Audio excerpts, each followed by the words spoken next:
Hi aspirants, welcome to another video of Edufy IAS Institute।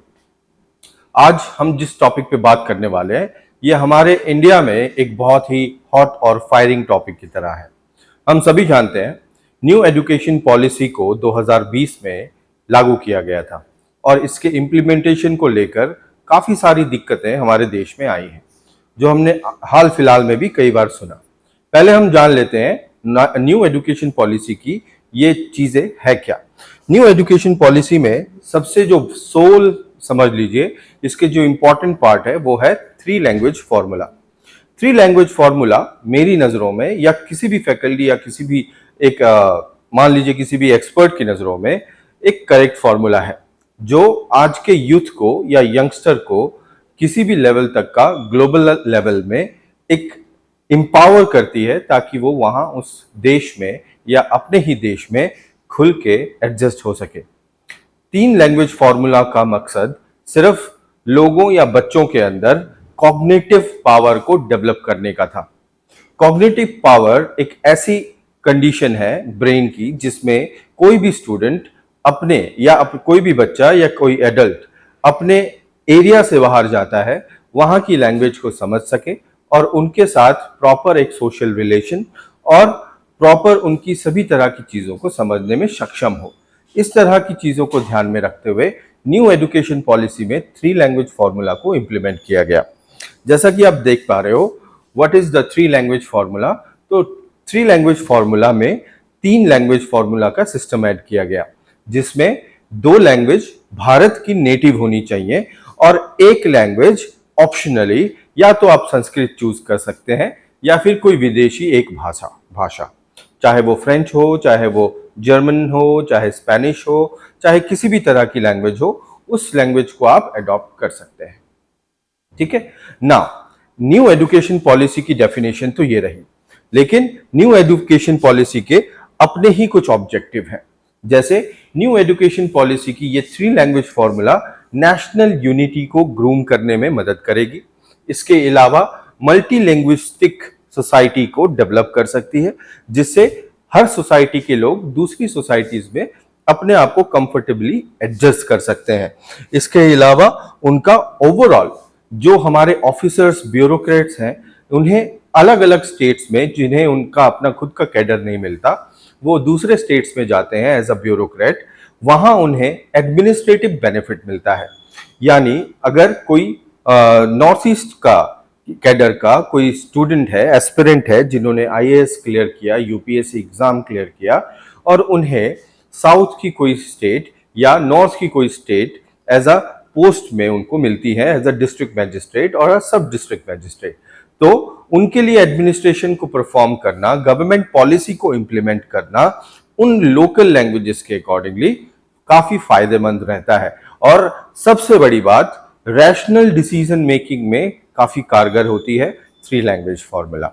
3 language formula के ये basic importance है और इससे क्या बेनिफिट्स हैं इससे कोई नकारा नहीं कर सकता। अगर हम बात करें इसके की फीचर्स की तो बेसिक इंस्ट्रक्शन है कि जो 3 लैंग्वेज फॉर्मूला है मिनिमम ग्रेड 5 तक तो इंप्लीमेंट होने चाहिए, अगर जरूरत पड़े तो उसे ग्रेड 8 तक भी कंपल्शन में रखा जाए। प्लस तीसरी लैंग्वेज जो होगी वो हमेशा कोई नॉन नेटिव लैंग्वेज हो सकती है या वो भी नेटिव लैंग्वेज हो सकती है। कई स्टूडेंट्स को ये कंफ्यूजन होता है कि 2 लैंग्वेजेस तो इंडिया की नेटिव रहेगी, तीसरी लैंग्वेज नेटिव हो सकती है या नहीं। तो तीसरी लैंग्वेज भी नेटिव हो सकती है बट वो या तो संस्कृत है या फिर आपको कोई और लैंग्वेज चूज करने का मौका नहीं मिलेगा, उसके लिए आपको कोई विदेशी लैंग्वेज सीखनी है। यानी वो हुआ आपका बेसिक एक फीचर ग्रेड 8 तक। दूसरा एक बेसिक फीचर है कि जैसा कि मैंने आपको बताया कि आप किसी फॉरेन लैंग्वेज को ऑप्ट कर सकते हैं या फिर इंडिया की संस्कृत भाषा को ऑप्ट कर सकते हैं as a third language, native language. ठीक है। और लास्ट में फ्लेक्सिबिलिटी, स्टेट्स को ये मैटर सौंपा गया है क्योंकि ये स्टेट लिस्ट का एक मैटर है जिसकी वजह से स्टेट की अपने एडमिनिस्ट्रेटिव कुछ रूल्स हैं लैंग्वेजेस के इंपॉर्टेंस को लेकर और रीजनल लैंग्वेजेस के प्रमोशन को लेकर। उसमें भी उस कारण इस लैंग्वेज सिस्टम को बहुत फुल्ली इम्पोज नहीं किया गया, यानी किसी स्टेट को ये रेस्ट्रिक्ट नहीं किया गया कि आपको इसे इम्पोज करना ही होगा। ठीक है, तो ये बेसिक फीचर्स हैं हमारे 3 लैंग्वेज फॉर्मूला के, न्यू एजुकेशन पॉलिसी के। What are the benefits? Benefits जैसे कि आज आपको मैं पहले की जिस्ट में बता चुका हूं। सबसे पहली बात, हमारे जो बच्चे हैं, आवर स्टूडेंट्स या हमारे जो भी एडल्ट्स हैं, they developed a very keen idea of cognitive development. Brain development और ग्रोथ उनका काफी अच्छा होता है।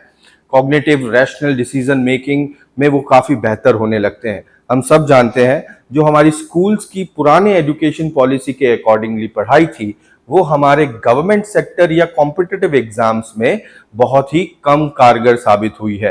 क्यों? क्योंकि उसमें कई तरह की रिस्ट्रिक्शंस थी, स्ट्रीम्स थे।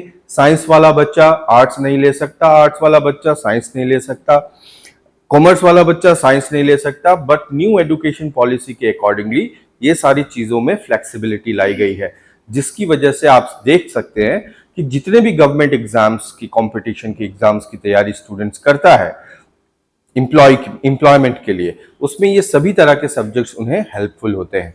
So obviously the rate of employment in government will also be boosted if this type of new education policy is equally implemented in the states.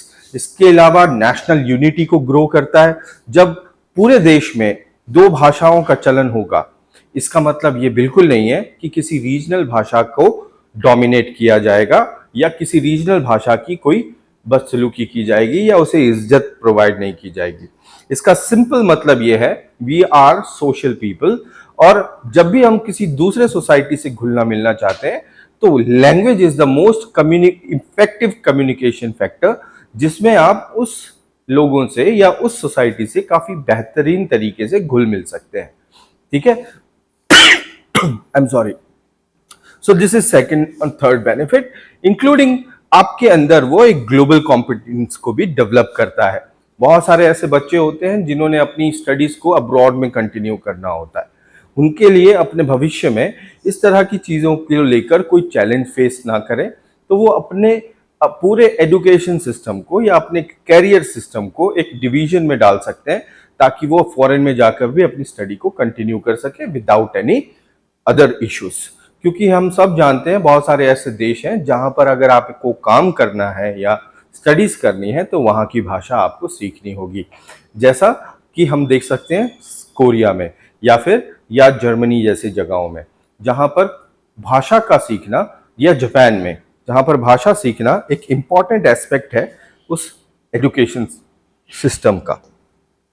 अब बात करते हैं हमारे इंप्लीमेंटेशन चैलेंजेस के। जैसा कि रिसेंटली हमने करंट अफेयर्स या करंट इश्यूज में इंडिया में देखा कि न्यू एजुकेशन पॉलिसी के इंप्लीमेंटेशन को लेकर कई स्टेट के सोसाइटीज में रेजिस्टेंस है। इसका परफेक्ट एग्जांपल हमने देखा तमिलनाडु में। तमिलनाडु गवर्नमेंट इस चीज को अपोज कर रही है कि हिंदी को उनके स्टेट में इंप्लीमेंट नहीं किया जाएगा। ठीक है, सही है या गलत है वो हम बाद में बात करेंगे, लेकिन इस तरह के सोशल रेजिस्टेंस हमको इस तरह के राज्यों से मिल रहे हैं। प्लस दूसरी चीज आपने नोटिस की होगी, इन रिसेंट टाइम्स महाराष्ट्र में हिंदी भाषा को बोलने को लेकर कई जगह वायलेंस भी हुए, राइट, जिसमें कई लोगों को थप्पड़ मारा गया और कई सारे इश्यूज भी हुए। ये भी एक तरह का सोशल रेजिस्टेंस है जो एक सामाजिक विविधता जनरेट करता है और एक इश्यूज को जनरेट करता है।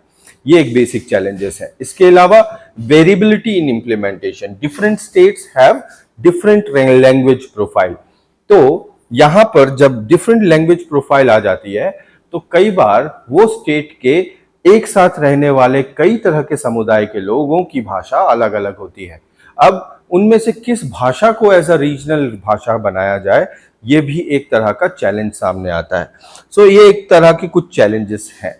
ठीक है, और जब हम बात करें अगर इसके फुल कंक्लूजन की, हमारे हिसाब से या हमारे बच्चों के भविष्य के हिसाब से 3 लैंग्वेज फॉर्मूला एक बहुत ही इफेक्टिव फॉर्मूला है for modern day education system. इसे हमारे देश में इंप्लीमेंट होना चाहिए। बात रीजनल लैंग्वेज के डिस्क्रिमिनेशन की नहीं है, बात है उनके आने वाले भविष्य की कॉम्पिटेंस को लेकर। और अगर किसी भी रीजनल भाषा का अपमान होता है, ऑब्वियसली वो गलत चीज है, लेकिन 3 लैंग्वेज फॉर्मूला अपने आप में एक बहुत इफेक्टिव फॉर्मूला है जो आप ही के बच्चों की या हमारे एस्पिरेंट्स की कॉग्निटिव पावर को डेवलप कर सकता है। जहां तक ये बात चल रही है कि इंडिया में थर्ड लैंग्वेज हिंदी होनी चाहिए या नहीं, सो इसका सिंपल उदाहरण ये है कि वही भाषा थर्ड लैंग्वेज होनी चाहिए जिस भाषा के बोलने वाले तीसरे नंबर पे सबसे ज्यादा हैं, क्योंकि आफ्टर ऑल ये देश एक है और इस देश में सभी नागरिकों को उन लैंग्वेजेस को जानना चाहिए एटलीस्ट जिसे सबसे ज्यादा बोला जाता है। इसमें कोई भी लैंग्वेज का डिस्क्रिमिनेशन नहीं है। अगर किसी को इस तरह का कोई नेगेटिविटी आती है या इस तरह की कोई रीजनल प्रॉब्लम्स आती हैं, तो उसका सॉल्यूशन भी लॉफुली निकाला जा सकता है। वायलेंस या social restless is not the solution for those kind of issues. यही हमारा आज का फाइनल टॉपिक था regarding the three language formula in India. So I hope you like the video, you follow this for your aspirancy, and keep watching Edufy Institute's videos. Thank you.